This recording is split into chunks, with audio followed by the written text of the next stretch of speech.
Bonjour, Jean de Cavasdoué, diplômé de l'école des ponts, des eaux et forêts. Je précise votre diplôme parce que au cours de l'entretien, on verra que nous mente. Vous constatez, pour vous en désoler, que les écolos ont gagné quelque part la bataille culturelle. Ils ont pris l'ascendant sur bien des sujets par des relais médiatiques dont nous sommes en partie décortiqués, avec régal un peu, par des techniques de la peur aussi. Et donc peut prospérer quelque part les mensonges que vous passez en revue. Vous opposez à cette méthode qui est malheureusement efficace mais qui repose sur le mensonge, vous opposez une méthode qui est celle de la raison, de la science, des chiffres. Moi, ce que je vous propose au cours de cet entretien, c'est tout simplement de passer en revue les mensualités. Il ne correspond pas au premier de votre livre, mais il est d'actualité à partir de cette polémique sur les cantines à Lyon et les repas sans viande. Alors, il se trouve que pour compléter mon cursus, non pas pour l'Institut Pasteur, qui est aujourd'hui dirigé par Arnaud Fontenay, et donc je suis aussi un spécialiste de santé, et notamment j'ai beaucoup travaillé sur la question de l'alimentation. Alors, on grandisse notamment, il a besoin de protéines. Il y a trois aliments de base, hein. Donc les protéines, les glucides, donc ce sont les sucres, mais c'est aussi les farines, le blé, le pain, etc., les pommes de terre, aux élevages. Il y a une différence importante entre les hommes et j'ouvre sur ma parenthèse, mais elle est importante, entre les hommes et les animaux, c'est que les animaux d'élevage, on les tue à la fin de l'adolescence, sauf chez les vaches. Enfin, mais les vaches, on les tue au moment de la ménopause, parce que ce que beaucoup de jeunes enfants ignorent, c'est que pour manger ou avoir du lait, il faut qu'une vache ait eu un veau. Donc ça, c'est bon. Et pour manger du fromage, il faut du lait. Enfin, bref. La viande a toutes les formes, et les œufs, toutes les formes de protéines nécessaires à la croissance. Alors, le problème des plantes, c'est qu'il y a des protéines dans les plantes, très peu dans le maïs, beaucoup dans les petits pois. Mais que les plantes n'ont qu'une partie des acides aminés nécessaires à la croissance. Et que donc il est très très difficile d'avoir un menu vegan équilibré pour une personne en croissance. Alors ça c'est la première chose. Ce qui n'est pas rien. Non, ce qui n'est pas rien, c'est l'essentiel. Alors la seconde, c'est qu'il y a eu un débat de savoir si oui ou non la viande rouge était dangereuse et cancérigène. Et si oui, à quelle dose? Parce que les gens qui sont des gros mangeurs de viande sont des gros mangeurs de graisse, sont des gros buveurs, sont souvent des fumeurs, etc. Donc il est assez difficile de faire des expériences où on aurait seulement la variable viande, si j'ose dire. Voilà. Donc il y a quelque part un biais, vous le dites dans votre livre, vous dites les chiffres qu'on donne sur la mortalité. Simplement rassurer non seulement rassurer, mais conforter les mangeurs, c'est-à-dire 500 grammes de viande rouge par semaine, ce qui est beaucoup. Hein. Donc à mon âge, on consomme en gros 200 grammes par semaine. Bon, en viande rouge, notamment chez les femmes, c'est qu'elles sont carencées en fer. Et donc il y a aujourd'hui à Paris, beaucoup de femmes qui ne mangent pas assez de viande rouge et qui ont problème de carence en fer dû au manque de viande rouge. Si vous voulez, tout le monde est magique, il y a quelques composantes magiques qui sont essentielles pour la santé. La réponse est c'est faux. C'est très rare, il y en a, notamment si vous ne mangez pas de vitamine C, vous avez le scorbut. Donc vous avez un lien direct. Mais le plus souvent, c'est pas comme ça que ça marche. Le plus souvent, c'est que les aliments sont composés de nutriments, et pour l'essentiel des glucides. Mais si vous avez, bon bref, des aliments qui conduisent à l'alimentation. Donc ce qui compte, c'est en maximum de poids que vous pouvez prendre en un jour, c'est 400 grammes. Donc même vous faites un gueuleton de Noël, je sais pas quoi, avec les copains. Bon, il faut faire attention après, mais on ne peut pas avoir 400 fêtes où vous ne faites pas d'exercice. Et aujourd'hui, la grande découverte des 20 dernières années, c'est le tube digestif, qui est la grande découverte et ça a énormément d'impact. Voilà. Ça peut produire, si ça se dérègle, ce qu'on appelle des facteurs de risque. Le facteur de risque, c'est l'obésité, c'est l'hypertension, mais ce n'est pas des maladies. Simplement, ces facteurs de risque conduisent à une probabilité plus grande d'avoir des maladies. Donc, si vous voulez, il y a un saut, un raccourci pas du tout fondé scientifiquement entre la présence d'un nutriment ou son absence et le fait d'avoir une maladie. On sait simplement, donc, et je me répète, que la viande rouge est nécessaire à des doses raisonnables pour la croissance. Elle est importante à l'âge adulte, notamment pour les femmes qui ont des problèmes, qui ont des saignements pour reconstituer le fer. Et pour les autres, et par ailleurs, c'est bon. Et voilà. Et on ne s'aperçoit pas que les lions qui mangent que de la viande, à ma connaissance, ont un taux de cancer particulièrement élevé. Alors, deuxième bobard, si j'ose dire, c'est le manque d'eau. Alors là, ça c'est de la rigolade, ça, oui. C'est de la rigolade. C'est-à-dire que, France, bon, oui. effectivement, il a plu ces derniers temps. Mais bon, il y a quand même. On constate quand même un manque d'eau. Non. Non. Non. Ah, attendez. Les agriculteurs, ils peuvent arroser du matin au soir sans problème. Oui, puis surtout que l'irrigation baisse. Alors, c'est très simple. En France, il pleut en gros 800 mm par an, en moyenne. Et on est dans les variations historiques. Il y a des endroits de l'histoire où il a fait beaucoup, beaucoup plus sec que les dernières années. Bon. Puisque dans les années 1500, notamment, on pouvait traverser la Seine et le Rhin à pied. Enfin bon, bref, vous avez ça dans le livre. Bon. Quand il pleut, 64% de cette eau s'évapore tout de suite. Donc repart dans l'atmosphère, sous forme de gaz, hein, donc vapeur d'eau. Qui par ailleurs est le plus grand gaz à effet de serre. Et 34% s'infiltre. Bon. Alors je vous fais grâce des détails, mais ça fait 176 milliards de mètres cubes. Donc soit ruisselle, soit sont dans la nappe phréatique. Alors, nous rejetons 171 milliards de mètres cubes à la mer. Donc nous perdons, entre guillemets, 171 milliards de mètres cubes. Donc le débit du Rhône, à son embouchure, c'est 500 mètres cubes par seconde et par an. Nous prélevons donc 5 milliards de mètres cubes, un peu moins de 3 milliards pour l'irrigation. Et ça baisse. 1 milliard pour le refroidissement des centrales thermiques au charbon et des centrales nucléaires, 1 milliard pour les... Mais vous, au regard de ce qui tombe, vous dites que c'est finalement négligeable, c'est ça? Rien. Oui, en plus, il y a des réserves partout. Alors, il n'y a que 2 endroits où il y a des problèmes, et là, on a voulu faire des barrages. Donc, en amont de Toulouse, barrage de Sirven, parce que les écolos, donc, l'avantage des barrages, il y en a 1500 en France, hein, qui sont du type Sirven, donc il y en a beaucoup. Moi, j'en ai construit en Afrique quand j'étais jeune, mais ils ont 2 avantages. Le premier, c'est qu'ils écrètent les crues quand il pleut beaucoup, ce qui s'est passé récemment, et ils remettent de l'eau dans la nappe phréatique. Donc, et un autre endroit qui est en Vendée, pour des raisons un peu particulières. Donc, mais là aussi, on a voulu faire des retenues et on a empêché les agriculteurs de le faire. Donc pour vous, il n'est pas légitime de chaque été imposer des restrictions aux agriculteurs? Ça dépend où, ça dépend quand. Non, mais 99% des cas, non. Mais il y a des choses rigolotes. Alors, je ne sais pas si vous vous souvenez, c'était il y a 5 ou 6 ans. Il avait fait très beau en avril, début mai, et effectivement, les pelouses les prairies commençaient à jaunir. Et donc, le préfet du Rhône a empêché qu'on arrose les voitures, je ne sais pas quoi encore.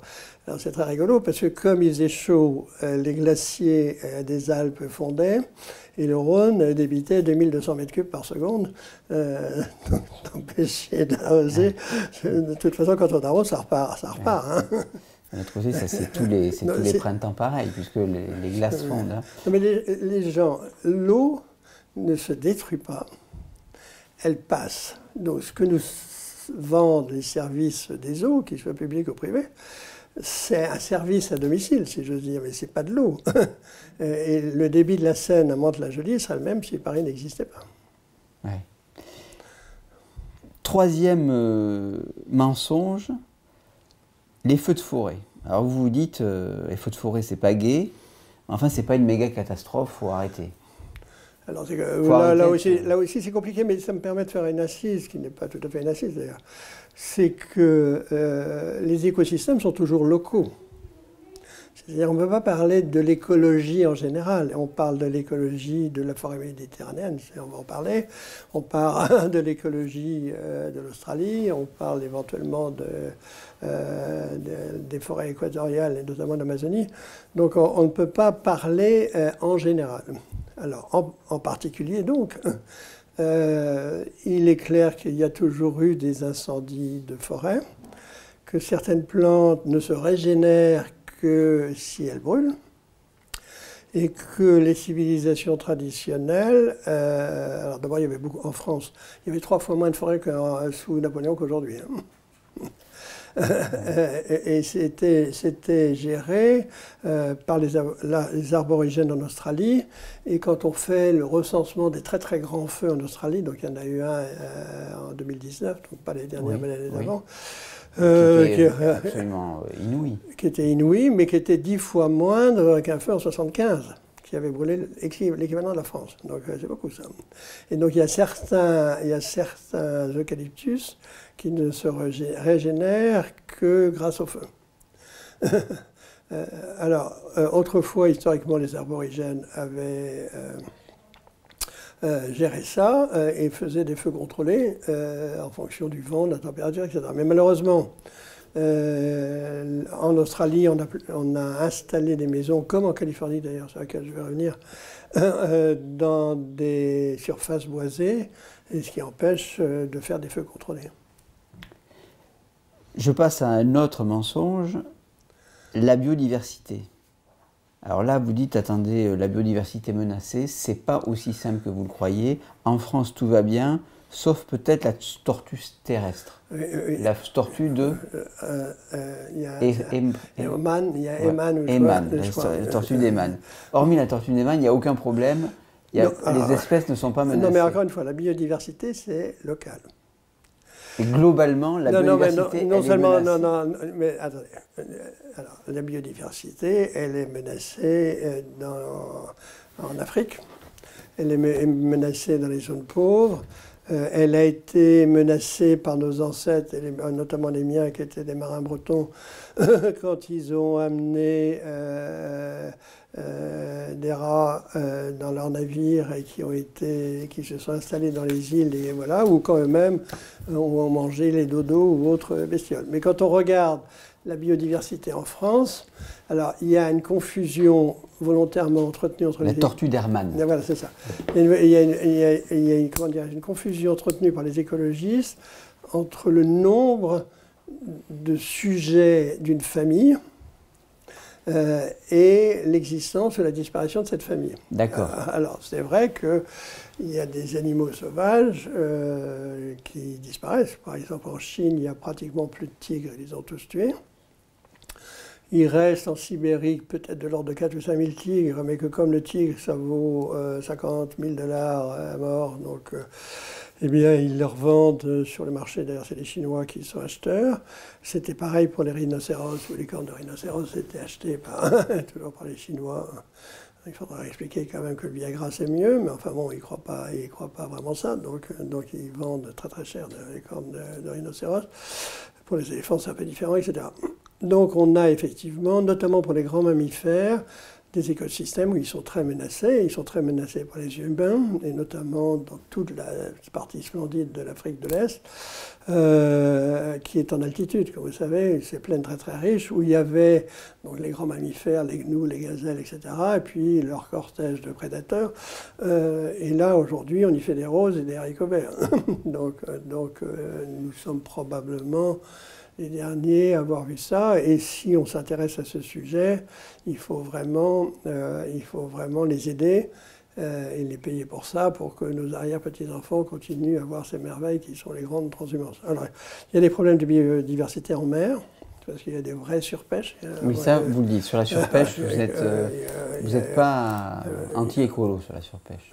Ni pour ni contre les écolos. Bon, bref, je pense qu'il y a un vrai sujet. Voilà, vous dites que ce n'est pas du bobard. Mais revenons sur la biodiversité. Alors en France, il y a un bobard. Parce qu'elle augmente en France. Elle a augmenté d'abord parce que, je ne sais pas si vous savez, mais on n'en est pas très loin ici, il y avait des jardins d'acclimatation.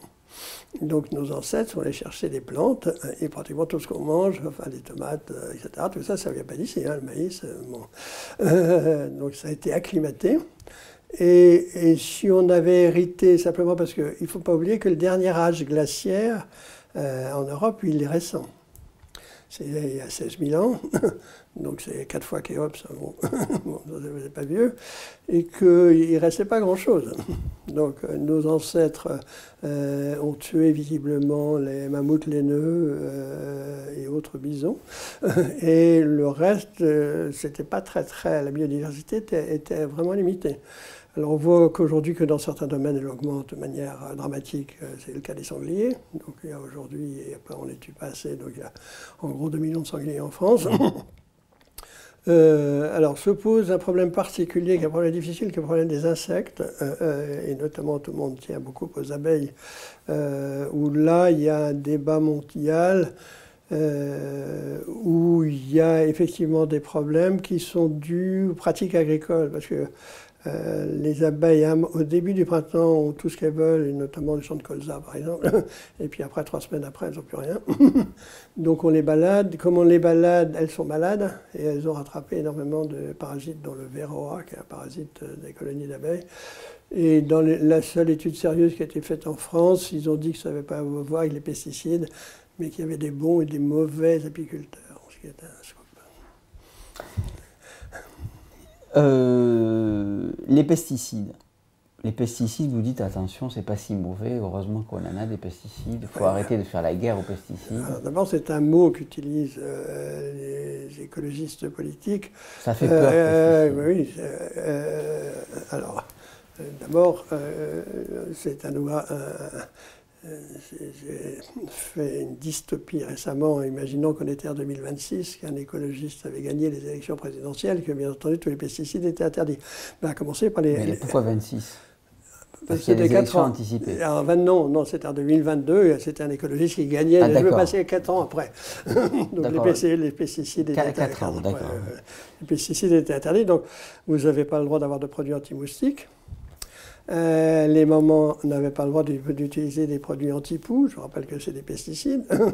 Et donc il n'y a pas d'agronomie, et on l'a vu cette année avec les betteraves, vous savez, les pucerons, il n'y a pas d'agronomie sans produits phytosanitaires, puisque c'est comme ça qu'on appelle ça. Il n'y a pas plus qu'il y a de médecine sans médicaments. Alors simplement, les agriculteurs bio n'utilisent pas les mêmes. Ils utilisent notamment le cuivre avec la bouillie bordelaise, qui, quand on en met trop, est un toxique absolu. Ils utilisent un certain nombre de produits dits naturels, mais qui sont aussi très toxiques. Sur l'agriculture bio. Et donc, si vous voulez, on ne peut pas faire d'agriculture sans avoir de produits phytosanitaires, parce que sinon, vous avez vu cette année, du fait qu'on interdisait certains insecticides pour les pucerons, a conduit la récolte de betteraves à baisser de 40%. Alors ça, c'est un débat très général et très simple à dire, parce que ça se dit d'une phrase. L'agriculture bio a moins de rendement, donc pour nourrir les 2 milliards d'hommes qui vont arriver, elle a besoin de plus de surface. Donc, plus on fera du bio, plus on brûlera de la forêt et plus on plantera du palmier à huile ou du soja ou ce que vous voulez, parce que les rendements seront plus faibles. Alors en plus, nous imposons à nos agriculteurs des normes complètement folles et totalement infondées, et qui conduisent à ce que l'agriculture française, probablement, d'après le Sénat, notre Sénat, qui a fait un rapport sur ce sujet, probablement 2022-2023, pour la première fois, l'agriculture française sera commercialement déficitaire. C'est fou, ça ne s'est jamais arrivé. En balance commerciale. Oui, en balance commerciale. Mais par exemple, c'est devenu très difficile de faire des haricots verts en France, pour des raisons réglementaires. Bon. Donc vous achetez, comme moi, probablement, des haricots verts du Kenya. Bon, je ne sais pas ce qu'on en met dedans. Hein. Dernier bobard, si j'ose dire, hein. Enfin, je vous laisse la responsabilité du mot bobard. Je ne dis pas bobard, je dis mensonge. Oui, vous dites mensonge, c'est moi qui suis un peu familier, hein, pardon. La surpopulation, vous dites la surpopulation non, parce qu'on est capable de nourrir 9 milliards de personnes, donc en fait, on s'inquiète un peu pour rien dans cette histoire. Alors c'est un sujet compliqué, mais moi je pars d'un principe très simple, c'est que j'estime avoir eu la chance d'être sur cette terre. Bon. Et contrairement au commandant Cousteau ou à d'autres, qui disait il faut 500 millions d'hommes, déjà à l'époque. Bon. Mais il ne se mettait jamais dans la catégorie des gens qui ne devraient pas exister. Donc moi, je me mets dans la catégorie des gens qui, par chance ou malchance, peu importe, existent. Donc à partir du moment où on considère que c'est une chance, et que de toute façon, que ce soit une chance ou pas, ça va arriver, la question est de savoir comment on nourrit ces êtres humains. Et la réponse technique est il n'y a aucun problème technique pour les nourrir. Il y a des problèmes économiques, il y a des problèmes politiques, il y a des problèmes culturels. Mais il se trouve que j'avais créé le centre de prospective du ministère de l'Agriculture entre 1978 et 1981. Il se trouve aussi que j'étais d'ailleurs le premier conseiller agricole de Mauroy, donc je ne suis pas à l'extrême droite, politiquement. Mais vous aviez travaillé avec Mauroy. J'étais son premier conseiller agricole. Et c'était Mme Cresson qui était ma ministre. C'était le moment intéressant. Bref, je vous raconterai ça une autre fois. Et donc, j'avais calculé en 80 que les États-Unis seuls pouvaient nourrir 4 milliards d'hommes. Parce qu'ils avaient de très bons rendements. Non, mais ils ont de la surface, ils n'utilisent pas du tout toutes les terres. Il n'y a aucun problème, il y a plutôt surplus de matières premières, même si certaines années, comme l'année dernière, il y a une baisse de la production de blé. Ça n'a aucun problème. Mais en revanche, vous avez des pays comme, et on ne comprend rien à la géopolitique, par exemple, de l'Égypte, qui a aujourd'hui 85 millions d'habitants, si on ne sait pas qu'elle importe 80% de sa nourriture, notamment des États-Unis. Donc il y a des problèmes locaux, il y a des problèmes. Moi j'ai commencé ma vie au Niger, qui est le pays où il y a la plus forte natalité au monde, donc, puisque c'est le pays où il y a 7 enfants par femme. Et que si on veut effectivement aider ces femmes, parce qu'en gros, les gens de très grande pauvreté, les enfants c'est l'assurance vie. Mais je reviens à ce que vous dites, ce n'est pas un problème technique. Ça veut dire quoi? Ça veut dire qu'on est capable de les nourrir, parce que le rendement augmente énormément, qu'on est capable de faire plusieurs cultures dans une seule année, même en zone tempérée. À peu près partout. À peu près partout, donc c'est pas un problème. Simplement, il y a des pays qui ont faim parce qu'ils sont pauvres. Il y a des pays où, comme le Niger, où il n'y a pas suffisamment de terres arables pour nourrir la population. C'est vrai aussi de l'Égypte. L'Égypte a comme terre arable le delta du Nil et 1 kilomètre de chaque côté du fleuve. Mais globalement, les humains n'ont aucun problème pour nourrir beaucoup plus que 9 milliards d'hommes d'ailleurs. Ah, beaucoup plus. Oui, 15 probablement. 15 milliards. Merci beaucoup, Jean de Cavasdoué. Je rappelle le titre de votre ouvrage, Les écolos nous mentent. Les écolos nous mentent, chez Albin Michel, à lire. Merci.